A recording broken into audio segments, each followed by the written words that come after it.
legacy left to the CUP, and which parts of this legacy were embraced or rejected by the CUP in power after 1909. My focus is, of course, on the violence that plagued the eastern provinces of the empire and culminated in the Great Catastrophe, or the Armenian Genocide, in 1915, but which continued beyond these years into the Republican period and arguably to the present day, if we see, as I would like to, this violence as not an event or even a series of events, but rather as a wider set of practices guided by a particular mindset, which I will explore presently. The lenses through which I will explore these questions today have to do with some of the processes that I've been thinking about over the past few years. These are the development and spread of ideas and practices of citizenship and the construction of minorities, interrelated processes that began much earlier than the Hamidian period, but took on new meaning both during the Hamidian period and afterwards under CUP rule in the Ottoman Empire. The concept of citizenship is not new and has a long history, and there are debates over whether the concept is ancient or modern. What concerns me more here is the process through which citizenship became tied to national thinking and the accompanying changes that prompted new understandings of individuals' relationships to their states and to other states. Key concepts and processes that became linked to this connection included questions of sovereignty, identity, loyalty, and rights and responsibilities of groups and individuals who were to become, or in some cases not to become, citizens of a particular nation. Minorities began to be constructed in tandem with this process. Before the mid-19th century, numerically inferior groups were not tainted with the kind of political mark that they were with the growth of nationalism and new concepts of peoplehood, here citizenship, that were linked to the idea of representative government. In this process, numerically inferior religious groups' subordinate status shifted. Before, they were subordinated because they did not share the religious and later ethnic or national identity of the dominant group, but now their inferior status was also distinctly linked to their minority status. The next step was to determine who were the real citizens and who were the dubious ones. In the Ottoman Empire, we see this process beginning in the early to mid-19th century. As Derya Bayır describes it, the 19th century reforms marked the end of these conventional configurations as the state was being centralized by the modernizing of its organizational structure, and it shifted from the traditional millet structure premised upon self-regulated, diverse, autonomous societies to the modernist European emphasis on a centralized state and a nation with a common sense of territorial identity with uniform legal and educational systems. While transforming itself into a modern state, it became more associated with Muslim Turks, thereby also creating its others. These changes were seen by non-Turkish Muslims and non-Muslims alike as a threat to their existence. The ideal of Ottomanism became intimately connected to the concept of citizenship in this process. As Karpat defined it, Ottomanism was an attempt by the Ottoman government to use single citizenship as a common political identity in order to achieve equality and unity among all Ottoman subjects and supersede differences of faith, ethnicity, and language. In an imperial setting, pluralism was the raison d'être of a state where difference and diversity were tolerated because it had something to contribute to imperial welfare, as Karen Barkey suggests. In other words, it was an internal component of statehood. With new nation-state visions and practices, however, the issue of managing diversity became a key component of remained a key component of statehood, but for quite different reasons. By the Hamidian period, the management of diversity became tied up not with just maximizing revenue and security on an internal level, but rather with the notion of threats to the territorial integrity of the empire or nation-state. In this process, some minority groups, now newly constructed as such, came to be associated with these a essayé de travailler avec d'autres groupes anti-hamidiens au sein du CUP. Leur but était de remettre en place la constitution ottomane de 1876. L'existence de ces mouvements donnait justement le sultan de plus en plus d'inquiétude. Ce n'était pas uniquement un mouvement de chrétiens contre Saint-Règne, mais des membres de plusieurs groupes religieux et ethniques maintenant qui posaient un problème. Le programme Hunchak utilisait d'autres tactiques et voulait que les Européens fassent plus attention à la question arménienne. En 1894, lors de la rébellion de Sassoun, pendant laquelle les Arméniens dans les montagnes se sont levés contre les tribus kurdes, Dermatsotian a dit que finalement les Européens vont faire attention à la situation des Arméniens en raison justement de la réaction du sultan Abdulhamid. Donc ces massacres ont attiré de plus en plus l'attention et les représailles du sultan également, grâce à ce régiment de cavalerie, ont mené au massacre de Sassoun en 1894. Les Européens ont commencé à faire de plus en plus attention à la situation sur place et la Russie a envoyé une commission d'enquête dans ces régions pour demander au sultan de mettre en œuvre les réformes dans les 6 provinces arméniennes en Anatolie. Il a refusé et donc il y a eu des violences et des massacres par la suite, laissant 200 000 personnes mortes entre 1895 et 1896. La culpabilité pour ces massacres était certainement du fait du régime arménien, mais il y avait également des violences commises par des personnes habitant dans la région, c'est-à-dire une excuse pour certaines tribus kurdes de justement s'emparer des biens des Arméniens et en fait exacerbant le conflit pour les terres. Abdulhamid II et son administration ont quand même abordé la question arménienne, mais à travers la violence, bien sûr. L'autre type de violence commis par les Kurdes a attiré aussi l'attention des étrangers, mais le problème était l'idée de s'immiscer dans les affaires ottomanes qui n'était pas acceptable.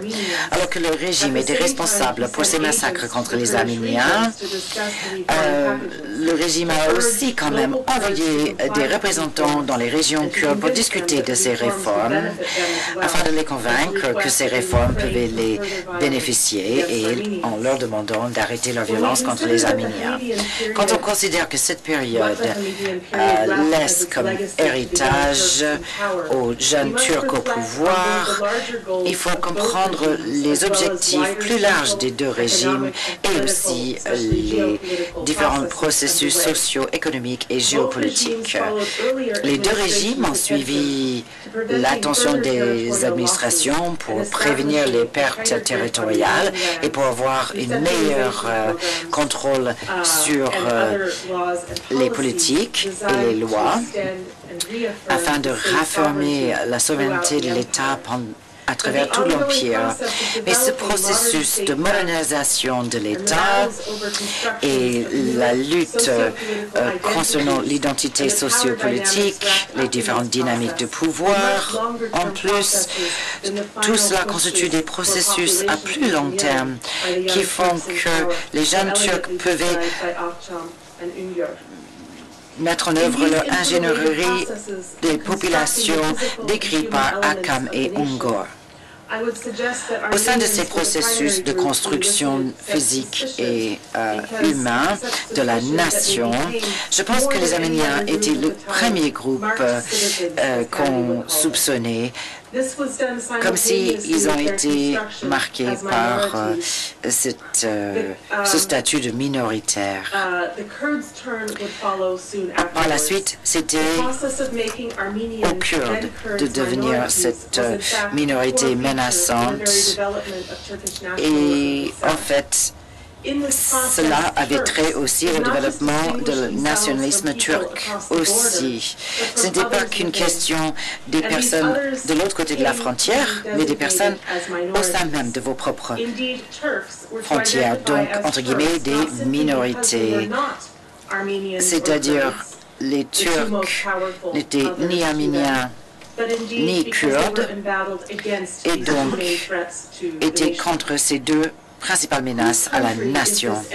À qui appartient ce pays quand même, comme demande Pandey?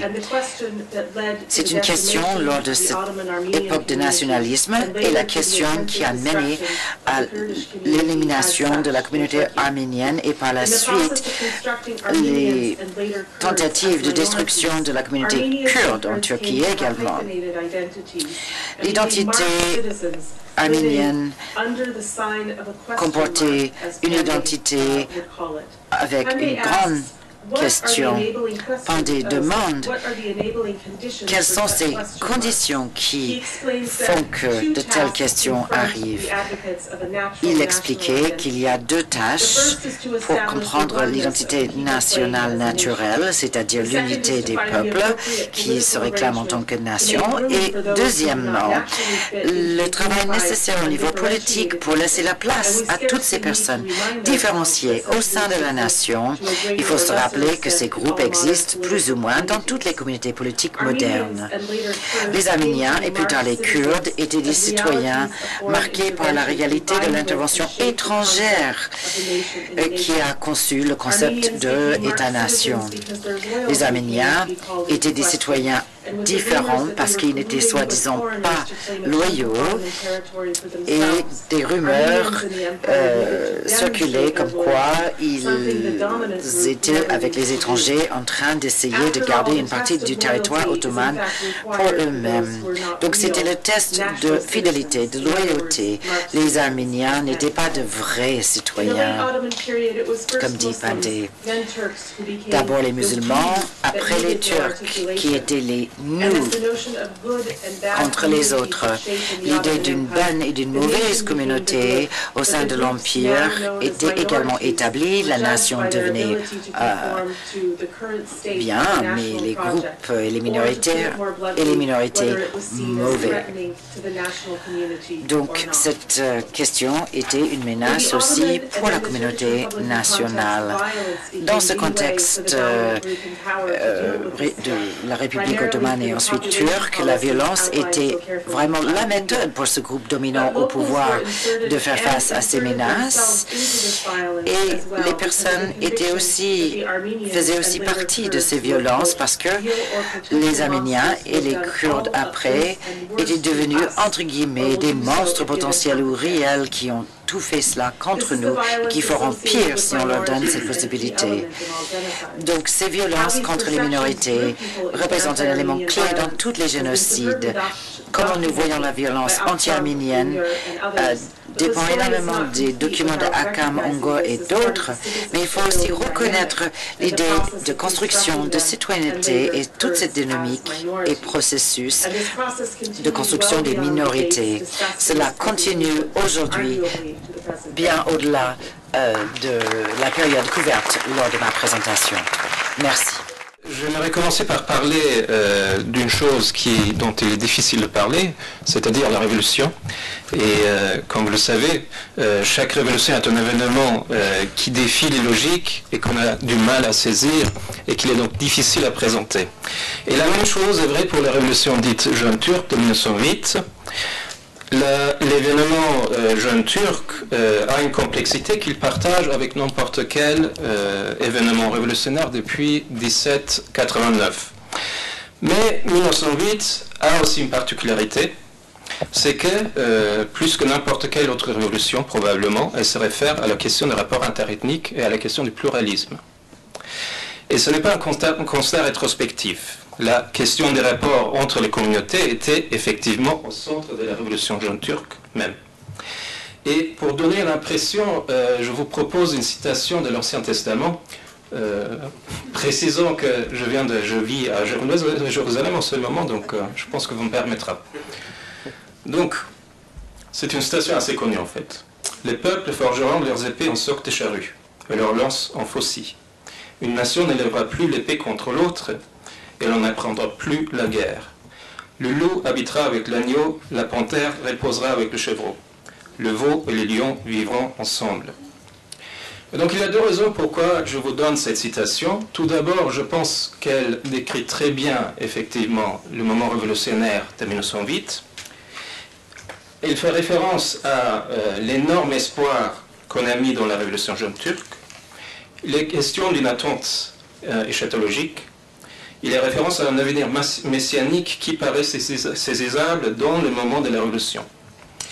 Et en même temps, cette citation fait état d'une histoire amère de rapport interethnique. Elle donne note à une violence et à un très clair rapport de force parce qu'il est question du loup et de l'agneau.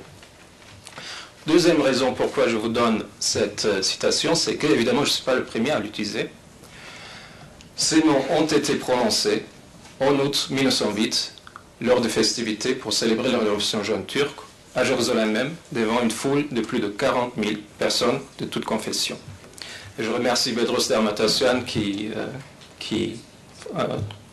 m'a inspiré cette référence. Donc, cette scène de Jérusalem n'est pas du tout unique. Des scènes se produisent partout dans l'Empire. À partir de fin juillet, des centaines de milliers de gens investissent les rues pour célébrer la Constitution. Et cela montre plusieurs choses. Entre autres, il montre que 1908 ne se résume pas à une simple préhistoire des catastrophes des années 1910. Elle ne se résume pas à une histoire du développement du racisme. Et elle montre que la révolution a été portée par un enthousiasme de masse avec des attentes différentes. Donc d'une façon générale, 1908 était considéré comme un nouveau départ. Le conflit appartient à un ancien régime dans lequel la fraternité entre les communautés était ternie par le despotisme. Et même un regard très rapide sur les festivités révolutionnaires montre que la valeur qui était la plus mise en avant était celle de la fraternité. Et dans l'enthousiasme de la révolution, le mot d'ordre est clairement la fraternité et l'unité et l'idéal de l'ottomanisme. Et à première vue, tout cela paraît très beau et très simple. Il s'agit de créer une citoyenneté civique, là on vient de le lancer, basée sur l'égalité de tous les Ottomans. Mais le problème commence quand on commence à regarder ce que les gens entendaient par cela.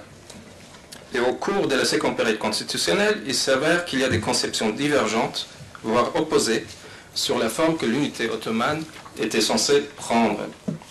Et donc les divergences entre le Comité Union Progrès et les comités politiques de populations non dominantes sont à l'ordre du jour dès la première semaine du régime constitutionnel. Alors l'ottomanisme est un idéal ambigu et marqué par une forte tension. Les différences s'avèrent régulièrement infranchissables et le projet est définitivement anéanti durant la Première Guerre mondiale, notamment avec le génocide arménien. Mais il faut dire que l'ambiguïté pouvait aussi être productive, bizarrement, parce que le manque de clarté pouvait servir comme point de départ pour chercher un consensus et réconcilier des positions divergentes. Et il faut prendre au sérieux la recherche d'une entente des deux côtés. Il est évidemment, regardé d'aujourd'hui, très facile de dire que les gens étaient naïfs. Mais cela ne reflète pas forcément l'état des choses de la seconde période constitutionnelle. Et cette recherche d'une entente n'est pas nouvelle en 1908, elle remonte de fait au début de l'opposition contre le sultan Abdülhamid. Dès le début, il y a une recherche d'un lieu commun de l'opposition ottomane. Alors quand le CEP, en tant que principale organisation jeune turque, se constitue en 1895, l'opposition intermédiaire est de fait déjà établie. Depuis la fin des années 1880, on a vu de nouveaux comités politiques, surtout macédoines et arméniens, et la reconstitution du paysage politique ottoman est en cours. Toutefois, on note normalement que le début de l'opposition intermédiaire date de 1895 avec la fondation du Comité Union Progrès. Et cela déjà à l'époque. Et cela n'est pas entièrement faux parce que Oh, disons que c'est plutôt logique, c'est pas forcément, c'est certainement faux, mais c'est logique parce que aux yeux du palais et aussi aux yeux des pays européens, les jeunes Turcs ont effectivement une légitimité différente que les comités macédoines ou arméniens. Et c'est que les jeunes Turcs viennent des couches de la population ottomane qui constituent la base traditionnelle du pouvoir ottoman. Malgré cela, la nécessité d'agir contre le sultan est évidente. N'oublions pas qu'on est en plein milieu des grands massacres de Büyüktal contre les Arméniens. Et les Hinjakians, suivis peu après par le Dashnaksutyon, approchent les jeunes Turcs pour former un front commun contre Abdülhamit.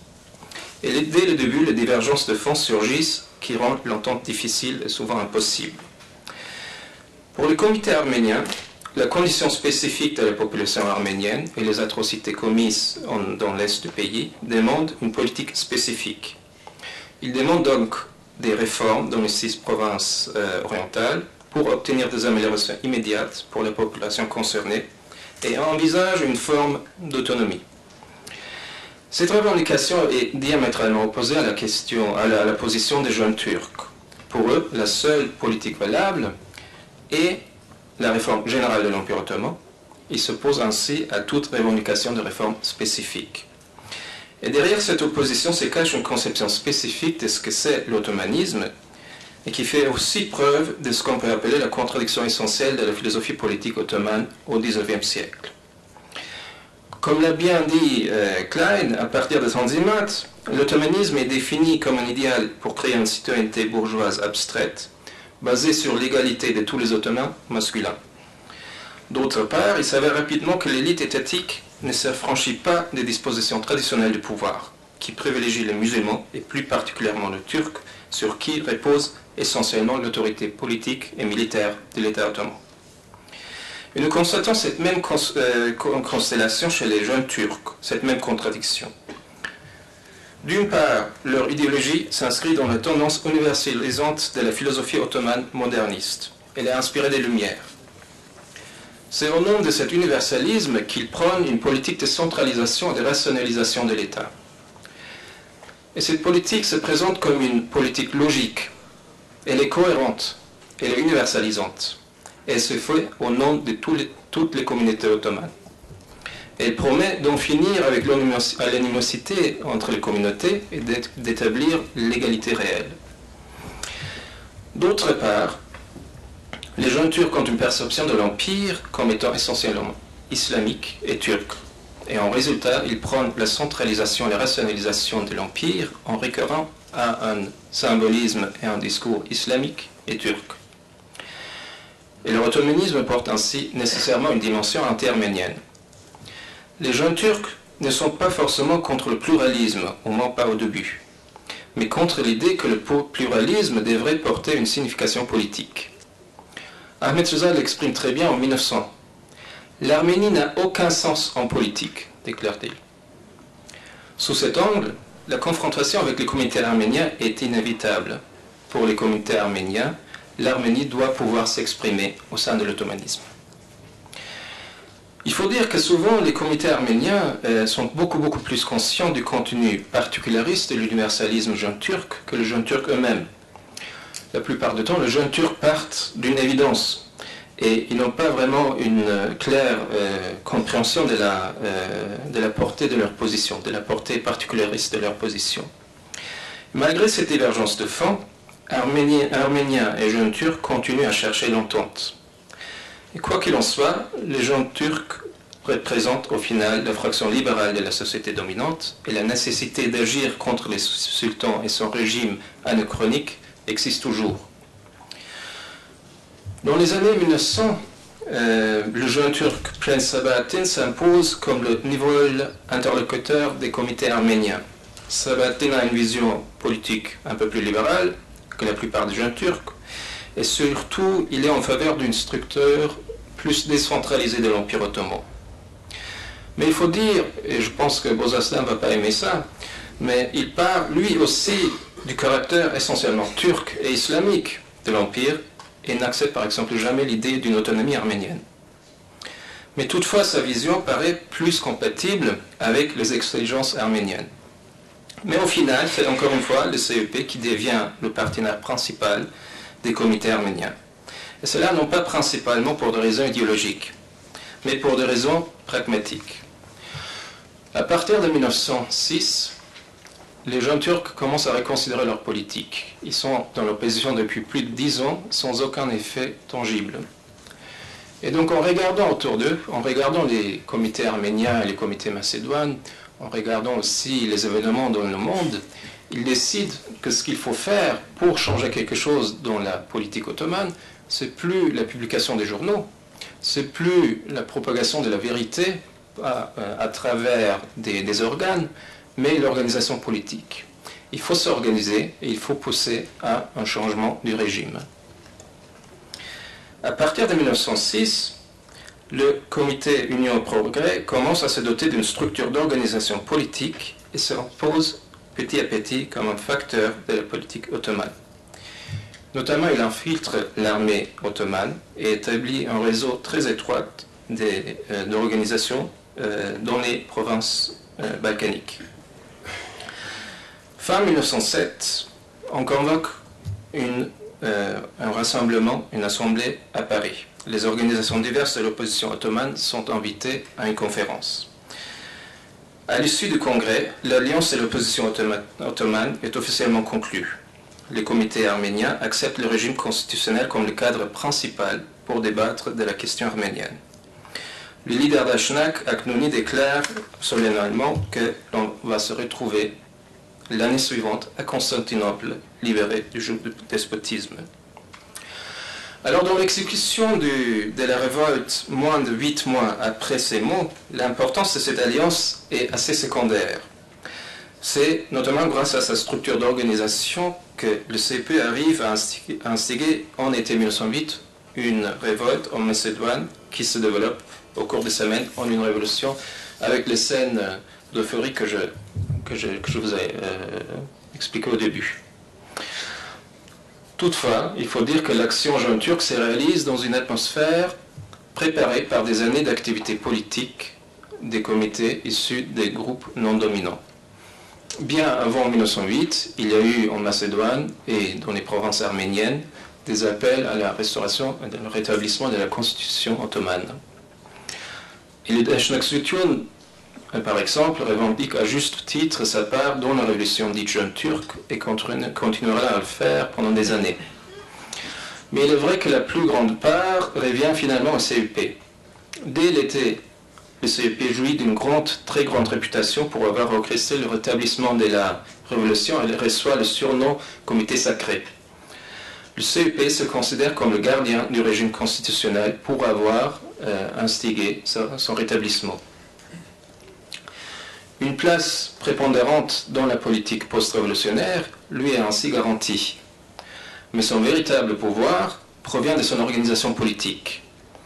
Dès l'été 1908, il s'implante dans l'ensemble du pays, essaie de s'accaparer l'administration, l'armée, et établit un réseau officieux de prise de décisions politiques sur l'ensemble du territoire ottoman.